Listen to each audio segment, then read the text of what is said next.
1985 में Khalid Ismail textile mill बकर में मैं काम करता था। मैं रात की एक दिन घर आया, फिर मैं वापस जा रहा था हफ्ते वाले दिन।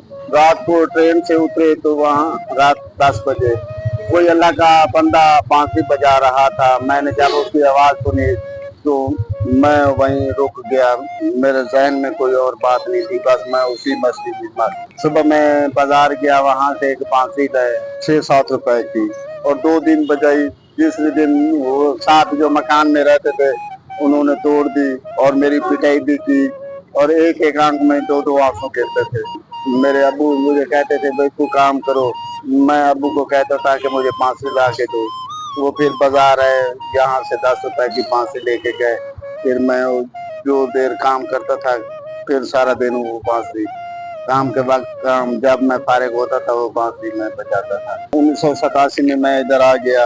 मैंने यहाँ कॉलेज में मजदूरी की, 50 रुपए मुझे मजदूरी के मिले। मैंने फिर ये अपनी दुकान बना ली। फिर सारा दिन 3 बजे के बाद ये रोड सुनसान होता था, यहाँ दरख्त लगे होते थे, मैं उनके नीचे काम करता था। फिर मैं वहीं बैठ के अकेले अपनी बांसुरी बजाता था। कोई आने जाने वाले भी सुनते थे, जो बजाते थे वो मुझे बताते थे यार ये इस तरह नहीं बजानी चाहिए, ये इस तरह बजानी चाहिए, ये गाना जो है ये इस तरह नहीं बजता है, ये इस तरह बजता है।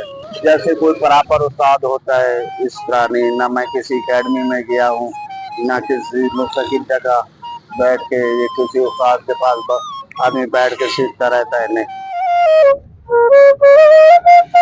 जूते मुरम्मत कराने के लिए तो हम कभी कभार आते हैं, लेकिन बिलाल भाई की ये जो बांसुरी बजाते हैं इधर साथ ही हमारा सेटअप है, तो हम तकरीबन रोजाना आ जाते हैं इनके पास ये सुनने के लिए। लेकिन ये है कि कभी हमें ये बुलाते नहीं है, हमें बांसुरी की आवाज खींच कर यहाँ ले आती है, और हम तो इनके बहुत बड़े फैन हैं।